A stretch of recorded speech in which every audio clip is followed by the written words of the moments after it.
거래량 상승, 전세가 상승, 뭐 매매가 상승 이런 좀 약간 상승의 삼박자가 맞아 떨어지면서 뭐야 지금 오르는 건가 하는 그런 얘기가 나오고 있는데 실제로 부동산 현장 분위기는 좀 어떤지 궁금해요. 사람들이 부동산 문 열고 딱 들어가가지고 제일 놀래는 게 뭐냐면 내가 집을 예약했는데 나 말고 두세 팀이 더 있어. 내가 그걸 살 수 없는 집이라도 어떻게든 사고 싶어지게 만드는 거지. 저번 달 정도까지 그런 분위기였고 전체 시장이 지금 막 확 불타올라가지고 막 시장이 진짜 용광로처럼 됐냐? 그거는 아니죠. 만약에 그러려면 진짜 투자하는 사람들도 많아져야 되고 내 집 마련하려고 하시는 분들도 많아지고 해야 되는데 아직은 진짜 내 집 마련을 하고 싶어 하시는 분들 또는 내가 6억짜리 팔아가지고 10억짜리로 갈아타게 하려는 분들 그런 분들 수요가 이제 단지마다 좀 달라요. 집값도 다 올랐다라고 보기는 어려울 것 같아요. 물론 23년도에 진짜 엄청 하락했잖아요. 되게 그걸 보면서도 되게 신기했거든요. 어떻게 이렇게 빨리 많이 떨어지지? 그리고 나서 가격이 너무 싸지니까 거기에서 먼저 이제 가격이 회복했다라고 말할 수 있는 정도의 가격이 올라왔다 할 수 있는 곳들이 좀 사람들이 아까 얘기했던 좋아하는 그런 단지들 위주로 이제 먼저 회복을 했고 그렇지 않은 단지들은 여전히 하락했었던 그 가격에서 많이 올라오지 못한 그런 곳들도 있어요. 우리가 흔히 양극화라고 얘기하는 그런 부분들이 있어서 이게 거꾸로 얘기하면 기회가 굉장히 많이 우리한테 주어져 있다라는 얘기거든요. 그래서 그런 부분들이 이제 가격에 나타나 있고 거래량도 한 달에 한 4천 건 이상이 거래가 됐어요. 4월, 5월 이렇게. 물론 이제 상대적으로 워낙 거래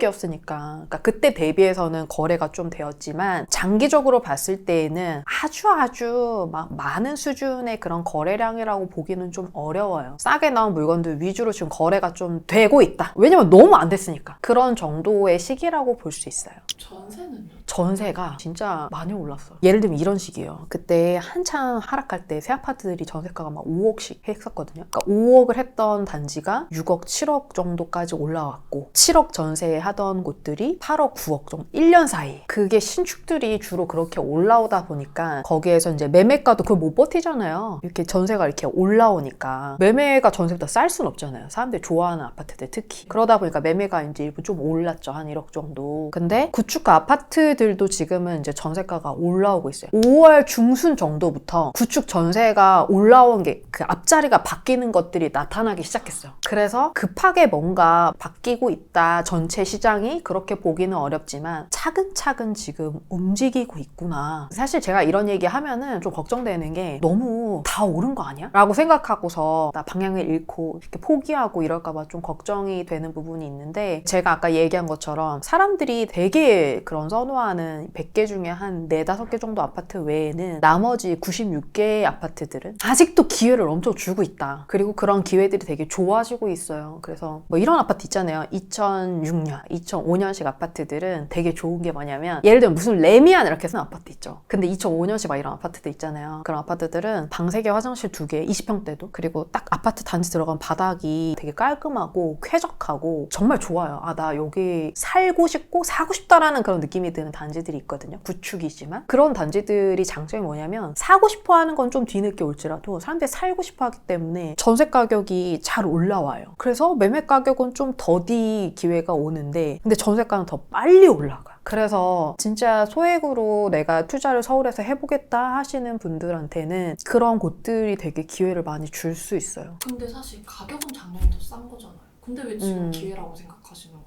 우리가 진짜 싸게 살 때를 거꾸로 생각해보면 뭐가 있냐면 진짜 싸다는 얘기는 사는 사람이 많이 없는 거잖아요. 그러니까 가격이 싸진 거잖아요. 그러니까 그 시기는 뭔가 내가 집을 사기 어려운 뭔가 상황들이 항상 있어요. 그래서 그때 진짜 예를 들면 현금을 내가 엄청 가지고 있는 그런 분들이었다. 그러면 그때 뭐 살 수 있었죠. 왜냐하면 금리가 엄청 높았잖아요. 대출 금리가 너무 높아서 집을 살 사람이 없어서 집값이 그렇게 빠진 거였거든요. 그래서 그때는 어차피 못 샀어. 근데 거기에서 제로 베이스로 보자면 제로에서 너무 바닥까지 간 거죠. 왜냐면 지방 아파트 가격까지 빠졌으니까 이건 말 다 했잖아요. 근데 거기에서 이제 서울 아파트들이 이제 회복을 하고 있는 중인데 거기에서도 되게 좋은 기회라고 자꾸 얘기하는 그런 이유는 뭐냐면 집을 사고 뭐고 뭐 이런 거는 이제 둘째치고 전세 가격이라는 건 우리가 사는 거에 있어서 되게 중요한 부분이잖아요. 전월세, 뭐 집을 안 사면 전월세로 살아야 되니까요. 우리가 5억 하던 전세가가 7억이 되고 이거는 진짜 너무 많이 오르는 거잖아요. 그러니까 현실적으로 그런 부분들이 지금 시장에서 나타나기 때문에 투자자 관점에서 보면 되게 좋은 기회일 거고, 실거주 하시는 분들 관점에서 보면은 진짜 이제는 집을 사야 된다는 고민을 해야 되는 지점인 거죠. 우리가 작년에 예를 들면은 6억 정도 했던 그런 아파트가 있는데, 그런 아파트들이 전세 가격이 거의 절반이었어요. 예를 들면 3억 정도. 서울에서 6억짜리 아파트는 구축에 20평대인 경우가 많거든요. 그럼 뭐냐면은 내가 거주 외에 뭔가 진짜 매수하고 싶다라는 생각이 엄청 드는 그런 단지들이 아닌 경우가 많아요. 근데 거기에서 지금은 가격이 일부 좀 오르긴 했어요. 많이 오른 곳들은 한 1억 정도 올랐고, 좀 적게 오른 곳들은 1,000만 원, 2,000만 원 정도 조금 약간 이제 오른 곳들이 있는데, 근데 좋은 기회라는 거는 실거주 하실 분들한테는 대출이 지금 금리가 굉장히 싸졌기 때문에 내가 더 좋은 아파트들을 싸진 가격에 매수할 수 있는 그런 정말 좋은 기회이고, 그리고 투자하시는 분들한테는 전세 가격이 많이 회복됐기 때문에 매매가보다 훨씬 많이 회복했기 때문에 투자금을 이제 줄여주는 거거든요. 내가 넣는 돈 자체를 되게 줄여주기 때문에 그런 부분들이 어떻게 보면 되게 투자자 입장에서는 굉장히 기다렸던 그런 기회인 거예요. 저는 서울은 좀 비싸서 남일처럼 느껴지긴 하거든요. 제가 지금 왜 서울을 알아야 되는지는 잘 모르겠어요. 그 PD님 지금 돈 얼마나 모았죠? 딱 1억 모았어요. 근데 수도권이라고 하더라도 1억으로는 제 혼자 힘으로는 전세도 안 되더라고요. 어렵지. 근데 1억을 가지고 사실 이거를 알고 모르고 차이밖에 없는데도 사람이 진짜 크게 결과를 다르게 할 수 있는 거가 있는데, 그걸 내가 알려주려고 하거든요. 뭐냐면 1억을 가지고 내가 살 수 있는 그 매매가에 전세를 놓고 그 매매랑 전세 가격의 차이 금액을 가지고 그 집을 살 수 있는 방법이 있어요. 그게 한 1억 정도 되는 돈이 있으면 우리가 서울에 진짜 노른자 땅이라고 얘기하는 그런 아파트를 사서 돈을 불릴 수가 있다는 거, 그거를 좀 얘기해 줄게요. 빌라나 오피스텔 말씀하시는 거 아니에요? 빌라나 오피스텔도 당연히 이제 돈을 버는데, 근데 제가 얘기하려고 하는 거는 아파트예요. 여기가 이제 서울이잖아요. 여기가 이제 강남. 강남에서 위로 성동구 그 위에 올라오면 동대문구라는 곳이 있어요. 위치를 보면은, 그러니까 수도권 전체를 보면 굉장히 중심에 위치해 있어요. 그리고 조금 더 자세히 들어가면 아마 잘 모르는 분들도 이거는 들어보셨을 건데, 뭐가 있냐면 청량리역 많이 들어봤을 거예요. 청량리역이 뭐냐면 나라에서 내가 책임지고 여기 진짜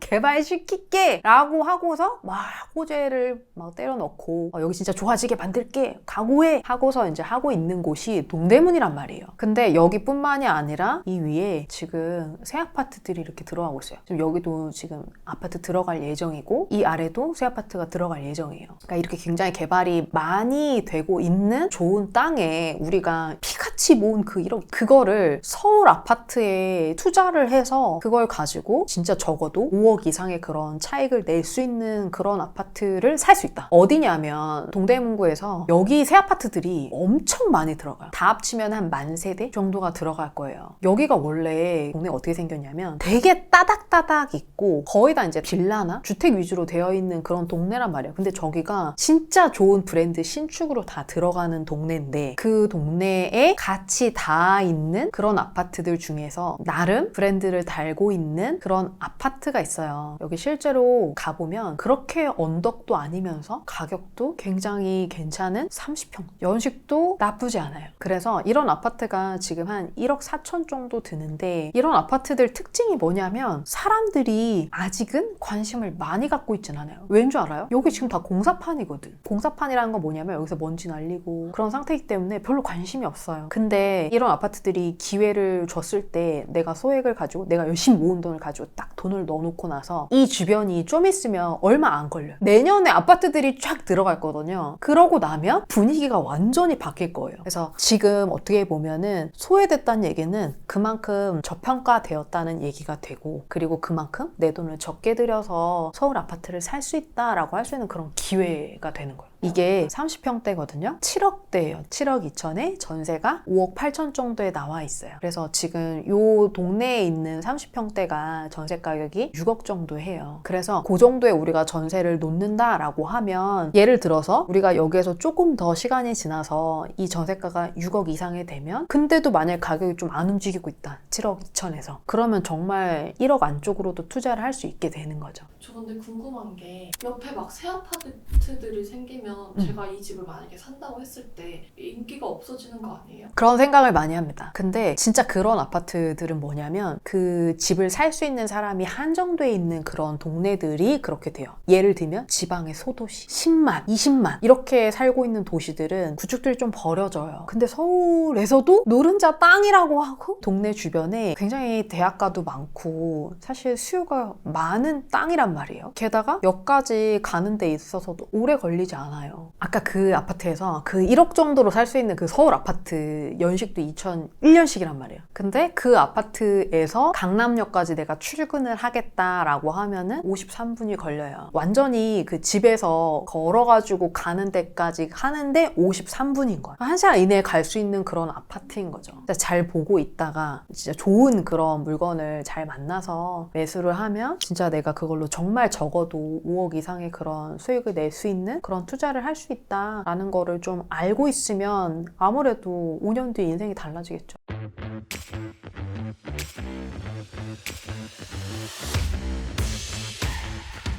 지나가면서 몇 번 지나치긴 했는데 솔직히 잘 모르는 지역이긴 하거든요. 동대문구가 그 직장인들이 좀 싸게 주택이나 빌라에서 이제 거주하면서 출퇴근하기가 사실 되게 저렴한 임대료로 살기가 좋은 동네라서 되게 많이 사세요, 거기에. 그 기억이 있으신 분들은 동대문구? 좋다고? 뭔가 이런 그런 생각 때문에 뭔가 좀 마음에 안 와닿는데? 약간 이런 생각을 할 수도 있거든요. 근데 그게 어떻게 보면은 진짜 장점인 거예요. 투자 관점에서 보면 뭐냐면 저평가될 수 있다라는 그 지점이거든요. 근데 앞으로 어떻게 될 거냐면은 동대문구는 앞으로 좋아질 일만 있어요. 예를 들면은 교통 호재가 있는 부분, GTX가 들어온다거나 굉장히 이제 좋아지는 거거든요. 그리고 청량리랑 이쪽이 시장이 많잖아요. 주택들이 되게 많은 곳들이란 말이에요. 그래서 이전에 전농동이나 아니면 답심리 있는 곳들이 아파트로 많이 바뀌었잖아요. 그렇게 한 판이 바뀌었고 그리고 아직 끝나지 않았어요. 동대문구가. 아파트로 바뀌고 있는 그런 과정에 있는 땅들이 아직도 많이 남아있어요. 브랜드 새 아파트가 대단지로 들어가면서 그 아파트를 살아줄 수 있는 그런 소득을 갖고 있는 분들이 거기에 굉장히 많이 들어와서 살게 된다는 거예요. 그게 만약에 만 세대라고 하면 2명씩만 들어와도 2만 명인 거예요. 그런 분위기랑 그리고 지역이 많이 바뀔 거기 때문에 그리고 아주 뜨문뜨문 들어온 것도 아니고 그냥 한 판이 바뀌거든요. 뉴타운이라는 이름으로. 여기가 이제 동대문이에요. 여기에서 이 전농 답심리 있는 곳들이 새 거로 많이 바뀌었어요. 그래서 실제로 여기를 이제 다녀보면은 새 아파트가 이제 한눈에 쫙 들어와요. 그리고 그 이후에 여기에 그러니까 청량리역 쪽을 보면 굉장히 높은 그런 주상복합 빌딩들이 그냥 무조건 보여요. 정말 밤에 보면은 정말 반짝반짝하면서 너무너무 좋아졌거든요. 이쪽에 그 이문휘경 뉴타운이라고 많이 들어보셨을 거예요. 여기가 동네가 그냥 뭐 예를 들면 1000세대가 들어오고 많은 이런 재개발이 아니라 뉴타운이라는 이름으로 된다는 거는 미니 신도시인 거예요. 그러니까 만 세대 정도가 들어간다는 얘기는 여기 실제로 가보면 여기 외대가 있잖아요. 여기가 이제 상가들이 이렇게 쫙 이어져 있어요. 상권들이 쫙 이어져 있고 새 아파트 이렇게 올라와 있거든요. 지금 공사가 많이 진행이 됐어요. 이제 내년에 들어가니까 진짜 새거 느낌으로 들어가 있는 그 아파트들이 보이거든요. 눈앞에 새 아파트가 펼쳐져 있어요. 그럼 어때? 너무 좋지.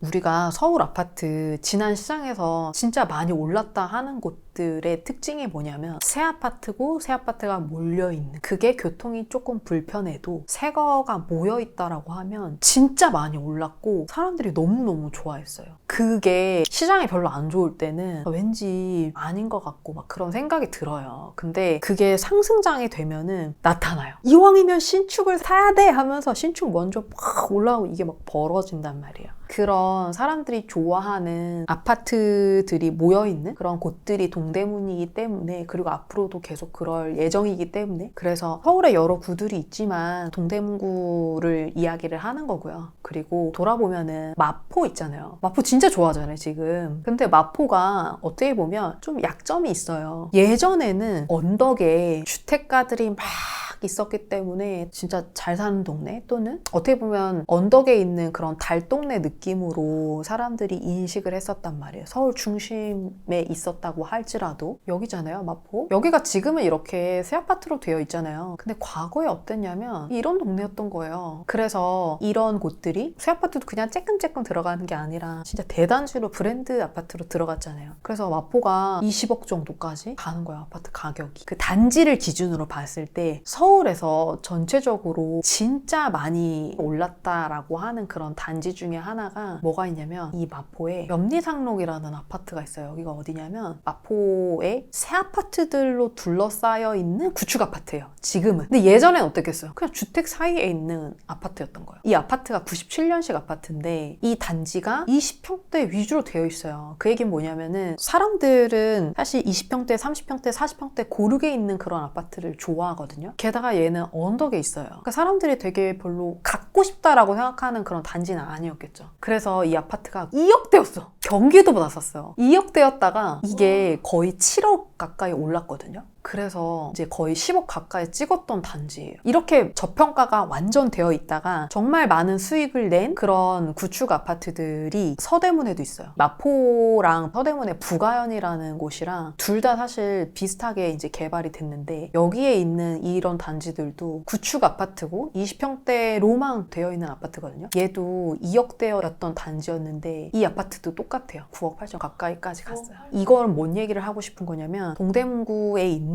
그런 아파트들이 진짜 저평가되어 있다가, 그러니까 그냥 일반적인 평균 가격보다도 저평가되어 있다가 나중에 다른 애들보다 더 많이 올라갈 거란 얘기예요. 그러면 수익이 되게 커지겠죠. 그런 부분들이 동대문구도 마포처럼 그렇게 될 수 있는 단지들이 나올 거기 때문에, 그래서 진짜 내가 좋은 그런 투자를 하고 싶다라고 생각한다면 예전에 마포나 부가현 같은 곳들에서 진짜 저평가돼 있어가지고 소액으로 투자할 수 있다가 나중에 많이 올랐던 단지들이 앞으로 어디일까?를 생각해야 되는 거예요. 거기가 이제 동대문인 거죠. 마포의 과거가 현재의 동대문이다. 그렇죠. 지금 동대문 어때요? 거기도 지금 따닥따닥 빌라가 많나요? 지금 동대문구가 이렇게 새 아파트로 이렇게 둘러싸여 있잖아요. 이미 이렇게 바뀐 곳들도 있는 거예요? 그렇죠. 전동 답심리는 이렇게 새 아파트로 바뀌었어요. 지금 바뀐 지 한 10년 정도 된 거예요. 근데 예전에는 어땠냐면, 예전에 이랬어. 피디님이 길 이렇게 서울에서 가다 보면은 흔히 보는 그런 빌라들이 막 이렇게 밀집되어 있는 그런 곳들 있잖아요. 그런 곳들을 허물고 이렇게 아파트로 이제 바꾼 거예요. 이게 실제로 그 동네를 가서 봤을 때는 상상이 안 되거든요. 그렇기 때문에 가격이 저평가될 수 있는 상황이 되는 거죠. 진짜 사람이 진짜 신기한 게, 뭔가 호재가 있다고 하고 새 아파트가 바뀐다고 하고서 봐도 머리로 이제 알고 있잖아요. 근데 실제로 그 동네를 가가지고 내가 눈으로 봤을 때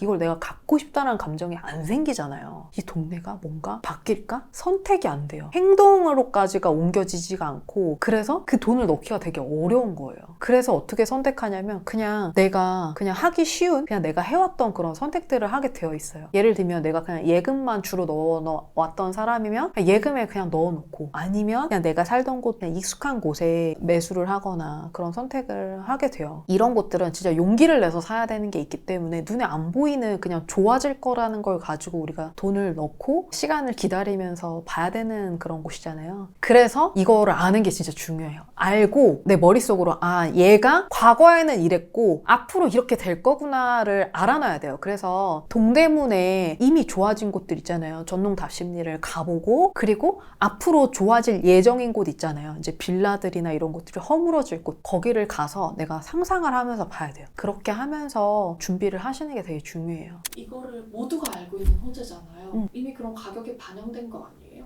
진짜 사람 마음이 그냥 오른다가 아니라 빨리 올라서 빨리 돈을 얻고 싶어하는 그 마음이 있거든요. 그게 주로 언제냐면은 상승장 있잖아요. 진짜 빨리 오를 수 있어. 그런 그 시기일 때 보통은 이제 호재라는 그런 부분들이 막 가격에 반영이 돼요. 근데 지금은 어떠냐면 무조건 지금 사면은 오를 거야 라는 확신도 사실 없고, 그리고 내가 지금 산다고 했을 때 언제 오를지도 솔직히 모르겠고, 그런 상황이기 때문에 가격에 반영되기가 어려워요. 거꾸로 얘기하면 그런 가격에 반영이 안 돼 있으니까 굉장히 지금이 기회인 거죠. 우리가 투자가 쌀 때 사서 비싸게 파는 거잖아요. 실거주도 마찬가지죠. 내 집 마련도 쌀 때 사서 비싸게 사실 팔면 좋은 거잖아요. 그러니까 그것처럼 마포가 그랬던 것처럼 동대문이 앞으로 그렇게 될 거다라는 거죠. 그래서 다음 상승장에서 어디가 제일 돈 많이 벌겠어? 라고 한다면 그게 동대문일 가능성이 높은 거죠. 근데 제가 1억을 진짜 열심히 모았거든요. 이게 제 전 재산이고 너무너무 소중한 돈이라서 좀 무섭게 느껴지기도 해요. 동대문구보다 좋은 땅들이 있잖아요. 강남 바로 앞에 있는 성동구나 마포도 있고, 사실 이런 땅들은 우리가 좀 좋다라고 하는 그런 단지들일수록 적은 돈으로 살 수 있는 그런 아파트들, 투자할 수 있는 아파트들이 많지 않아요. 그리고 기회도 길게 주지 않을 가능성이 높아요. 왜냐면 다 갖고 싶어 하니까. 근데 동대문이라는 곳은 그런 기회들을 좀 길게 줄 수 있고 더 많이 줄 수 있는 기회가 있기 때문에 사실 되게 좋은 거고, 만약에 내가 진짜 1억 정도로 또는 2억 정도로 내가 정말 좋은 동대문에서 사람들이 그런 좋아하는 그런 아파트를 샀다라고 하면 시간이 한 4년 정도가 지나면 어떤 일이 벌어질 거냐면 전세 가격이 매매 가격을 뛰어넘을 수도 있어요. 그 얘기는 뭐냐면 내가 예를 들어서 6억에 4억 5천 또는 6억에 5억 이렇게 전세를 맞춰가지고 투자를 했다. 그러면 이 전세 가격이 4억 5억 하던 그런 전세가가 6억 7억 막 이렇게 넘어갈 거란 말이야. 4년 뒤에는. 그래서 내가 그때는 돈을 한 1억 정도를 넣어놨지만 4년 뒤에는 그 돈이 다시 내 통장으로 들어오는 거야. 그래서 서울에 내가 한 채만 투자해서 끝내는 게 아니라 그 다음에 뭔가 투자도 할 수 있고, 사실 그렇게 서울에 집을 2개 정도 만약에 사놨다 그러면 사실 뭐 경제적 자유든 내가 아니면 하기 싫은 일 말고 하고 싶은 일을 선택할 수 있는 그런 기회들을 만들 수 있는 거죠. 이게 사실 동대문구를 내가 직접 가가지고 막 보고 한다고 해도 아마 좀 어떻게 해야 되지? 좋은 거는 알겠고 앞으로 좋아질 것도 알겠는데, 근데 내 지금 상황이 각자 다를 거잖아요. 누군가는 집을 갖고 계신 분도 계실 거고, 누구는 그냥 주택이 없는 분도 있을 거고, PD님도 다 상황이 다를 거잖아요. 어려운 되게 부분들을 물어볼 수 있는 그런 링크를 남겨드릴 거거든요. 거기에 구체적인 어떤 상황이랑 내가 어떤 게 고민이고 어려운지를 좀 남겨주시면 그 부분들 좀 답변 드릴 수 있을 것 같아요. 답변 받은 걸 가지고 더 자세히 들여다보면 이제 아파트를 살 수가 있겠죠.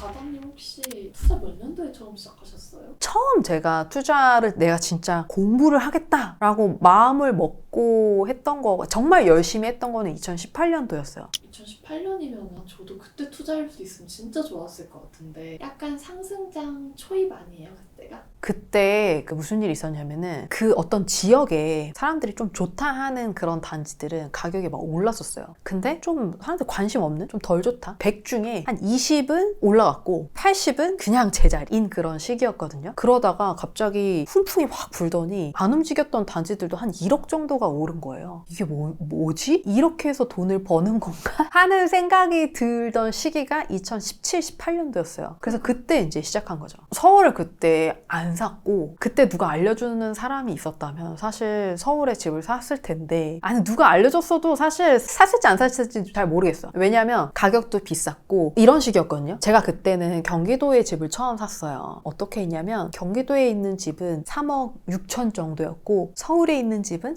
4억 2천 정도가 있어요. 그 아파트가 여기였거든요. 이 두 개가 되게 칸이 많이 벌어진 것 같지만 실제로는 가격 차이가 별로 안 났어요. 두 개가 한 5천에서 7천 정도 차이가 났어요. 제가 그때 한 2억 좀 안 되게 대출을 했어요. 3억 6천짜리 집을 사면서. 근데 무슨 생각을 했냐면은 내 상황에 이건 좀 아니지. 여기서 대출 더 낸다고? 2억 이상 내는 건 아니야. 그래서 3억 6천짜리 집을 샀단 말이에요. 그리고 만약에 그 4억 2천짜리 서울 아파트가 진짜 마음에 들었다면 어떻게든 샀을 텐데, 그 4억 2천짜리 서울 아파트가 주변이 다 사실 빌라였고 뭔가 사고 싶지 않은 그런 환경이었어요. 근데 경기도에 있는 집은 너무 쾌적하고 초중고가 주변에 다 있고 너무 살기가 좋고 브랜드도 괜찮고 연식도 괜찮았어요. 그래서 이 정도면 됐지 하고서 그걸 매수했단 말이에요. 괜찮은 선택이었던 것 같기도 한데요. 그게 아니었다는 거를 깨닫는데 오래 걸리지 않았어요. 이게 사실 5천만 원 정도 차이였는데 나중에 5억이 벌어졌어요. 서울에 있는 아파트는 거의 12억 가까이까지 갔고 제가 산 아파트는 7억 정도까지 올랐어요. 5천만 원이 5억까지 벌어진 거예요. 말도 안 되잖아요. 그런 일들이 그때 일어났죠. 그래서 그런 부분들을 되게 이거 뭐 이렇게까지 공부해야 돼? 어차피 다 오를 건데? 이런 생각을 하시는 경우가 많은데 집을 사본 분들은 아실 거예요. 그때 분명히 딱 비교했던 그런 곳들이 있을 거거든요. 그럼 항상 후회가 남는 그런 단지들이 있어요.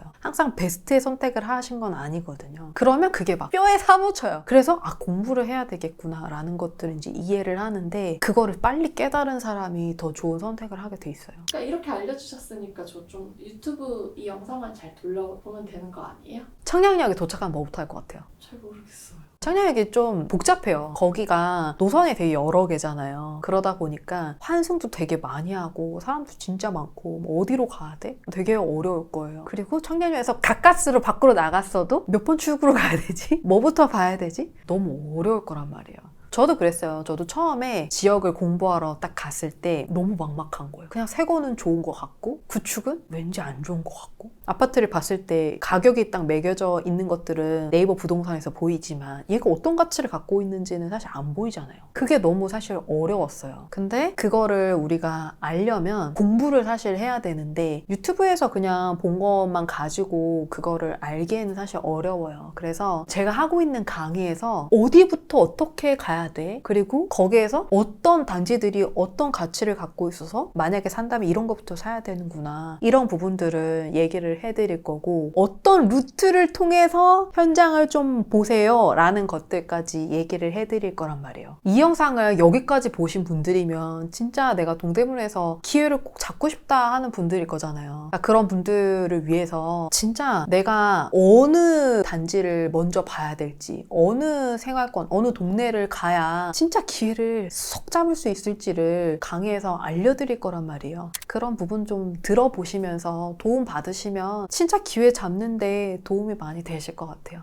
또 그래서 따라가면 된다는 후기가 안 그래도 그래서 많더라고요. 동대문에서 진짜 기회를 잡고 싶어서 강의를 들으신 분들 중에서 사과자님이 후기를 남겨주신 게 정말 제주바다님은 강의에서 연식별로 어떤 투자 전략으로 접근해야 하는지 게다가 전략을 넘어서 실제 단지를 소개해주시는 말 그대로 떠먹여주는 그런 강의를 했다라고 좀 후기를 남겨주셨어요. 그냥 단순히 여기가 좋아요 라고 하는 데서 그치는 게 아니라 여기가 뭐가 어떻게 좋고 그래서 가격이랑 비교했을 때 이거가 먼저 투자해야 되는 건지 또는 매수해야 되는 건지를 알려줬다라는 얘기예요. 강의 들으면서 더 막막해질 때도 있거든요. 어떻게 해야 되지? 강의 들어서 좋다고는 하는데 막 막막할 때 있어요. 근데 이거를 내가 어떻게 해야 되는지를 내 집 마련하실 분들은 이렇게 하세요. 투자하시는 분들은 이렇게 하세요까지 얘기를 해드리거든요. 이런 것들이 너무 갑자기 명확해지기 때문에 그런 뭔가 좋은 감정을 느끼신 것 같아요. 항상 나를 맡고 있는 것들은 늘 존재한다. 하지만 그 안에서 누군가는 실행하고 있고 이루고 있다는 점. 그러니 꼭 결심하고 행동하라! 소중한 말씀이셨습니다. 라고 남겨주셨네요. 투자를 하고 그 집을 사고 하는 거가 너무 어렵죠. 집이라는 걸 사겠다고 마음 먹는 것도 어렵고요. 근데 그걸 마음을 먹고 서울이라는 지역을 사야 되겠다라고 용기를 내신 분들은 진짜 대단하신 거예요. 그런 마음을 갖고 공부를 해보겠다라고 한 것 자체가 너무 훌륭하기 때문에 반드시 잘 될 거예요. 올해, 내년에 잘 안 되더라도 5년 뒤에는 반드시 잘 되실 분들이라고 생각해요. 모든 사람들은 그냥 기본적으로 더 나아지고 싶다는 본성이 있대요. 근데 역으로 너무 변하는 거는 또 그걸 싫어한대요, 사람이. 그 중간에서 되게 사람이 왔다 갔다 하면서 안주하게 되거든요. 그러니까 용기를 냈다가도 행동으로 옮기는 것까지는 안 되니까 다시 안주하고. 근데 제가 되게 지금 와서 되게 잘했다고 생각하는 건 뭐냐면 진짜 남들과 조금 달랐던 웃겼던 거는 그거를 그냥 아주 반발자국 정도 더 해봤다는 거예요. 내가 현장에 가는 거가 남들은 5시간, 6시간씩 보고 오는데 나는 그렇게까지 못하겠다. 그러면 그냥 애기 데리고 30분이라도 보고 사실 그렇게 하면서 봤었거든요. 물론 너무 힘들었어요. 저도 한겨울에 애기를 데리고 그거를 본다는 거가 사실 되게 어렵잖아요. 근데 그게 또 막상 마음을 먹고 하면 엄청 어려운 건 아니거든요. 아주 큰 용기를 내지 않아도 그 정도 제가 했던 것처럼 반발자국만 더 해보시면 좋겠다 생각합니다. 근데 왜 그렇게 좀 돈을 벌고 싶으셨어요? 저는 그 직장에서 전화하는 일들이 진짜 많았거든요. 되게 사실 힘들었어요. 제가 구매팀이었거든요, 그때. 그런 과정을 겪을 때도 내가 진짜 돈을 빨리 벌어야겠다. 주식 투자자고 해서 돈도 날리고 했죠. 그리고 나서 진짜 내가 뭔가 공부를 하면서 좀 돈을 벌어봐야 되겠다라고 다짐했던 거는 아이 낳고 할 때였던 것 같아요. 그때 경력 단절, 흔히 말하는 경단녀가 됐었어요. 그러니까 직장을 나와서 아이를 이제 키우고 하는 과정에서 굉장히 어려웠고 애를 키우는 생각보다 돈이 많이 들더라고요. 한 달에 한 6, 700씩 쓰는 거예요. 통장에 갑자기 돈이 없는 거예요. 돈을 모을 수도 없었어요. 자꾸 마이너스가 나는 거예요. 그래서 그때 내가 뭔가 돈을 벌어야 되겠다라는 생각을 1차적으로 했고, 그러니까 투자를 하려면 뭔가 종잣돈이 있어야 되는데 종잣돈이 모을 수가 없는 거예요. 그래서 내가 뭐라도 해서 돈을 벌어야 되겠다. 다시 그렇게 생각하고서 고용센터 같은 데 가가지고 신청해서 면접 교육도 받고 이력서 같은 것도 다시 교육받아서 쓰고 이랬었어요. 그러면서 돈도 모으고 제가 한 7천만 원 정도 이제 돈을 가지고 투자를 시작했거든요. 그 돈을 가지고 이제 불려왔었죠. 아이를 위해서 다시 이제 취업도 하시고 어떤 잘 해야 되겠구나라고 결심을 했었던 결정적인 순간도 있었나요?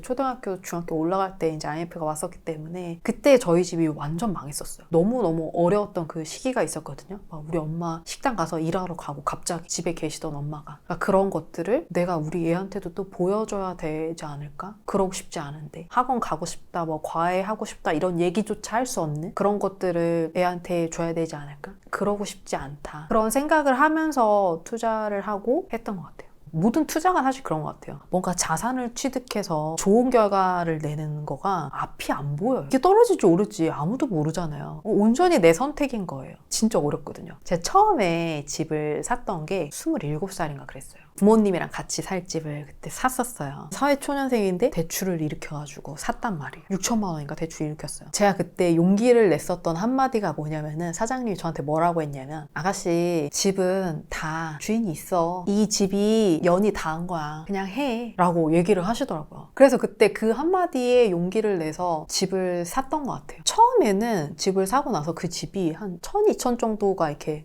가격이 빠졌다가 나중에는 한 7천만 원 정도가 올랐거든요. 제가 처음 집을 살 때 그 사장님이 그런 용기를 줬던 그런 것들처럼 저도 지금 딱 선택해야 되는 그 순간에 너무 용기 내기 어려우신 분들한테 그런 도움이 되는 그런 역할을 좀 해드리고 싶어요. 사무실에 잘 안 계시고 맨날 임장 나가시더라고요. 어디다 놓으셨어요? 어제? 동대 진짜요? 물반 고기반 맞지. 우리 같은 투자자는 서울도 가지, 지방광역시, 중소도시 다 가잖아. 전국의 팔도를 다 다니면서 투자를 했는데 근데 중요한 거는 지금 살 수 있는 게 너무 많으니까 고민을 엄청 많이 해. 뭘 사야 되지? 로또 돼서 내가 한 10억이 있으면은 이걸 한 100억으로 불릴 수 있을 만한 그런 시기인 거지. 살 게 너무 많은 거지. 이번에 촬영 준비하면서 좀 설렜어요. 지금 제가 딱 1억 있는데 뭐야 나 서울 가능하겠는데 싶어서 1억을 모으는 거가 되게 오래 걸리잖아. 사실 싱글들이 많이 모아야 한 1년에 1,500에서 2,000? 그럼 1억 모으는데 5년 걸린단 말이야. 돈을 열심히 모았는데 내가 이걸로 뭔가 부동산을 투자해봐야 되지 않을까? 이런 생각을 가지고 있으면은 사실 10단계 중에서 한 7까지 온 거지. 대부분의 사람들은 그걸로 뭘 해야 될지조차도 아무것도 모르는 상태에서 그냥 돈을 갖고 있으면 다행이고 돈을 마이너스 치는 사람들도 많거든. 거의 대부분 그렇지. 근데 1억을 이제 모은 걸 가지고 집이라는 자산을 사보겠다라고 했다면 어디를 어떻게 사야 돼? 이거를 진짜 아는 게 이제 중요한 거지. 10단계 중에서 마지막 8, 9, 10단계 여기가 얼마 안 남았지만 진짜 중요하고 배울 게 너무 많은 거지.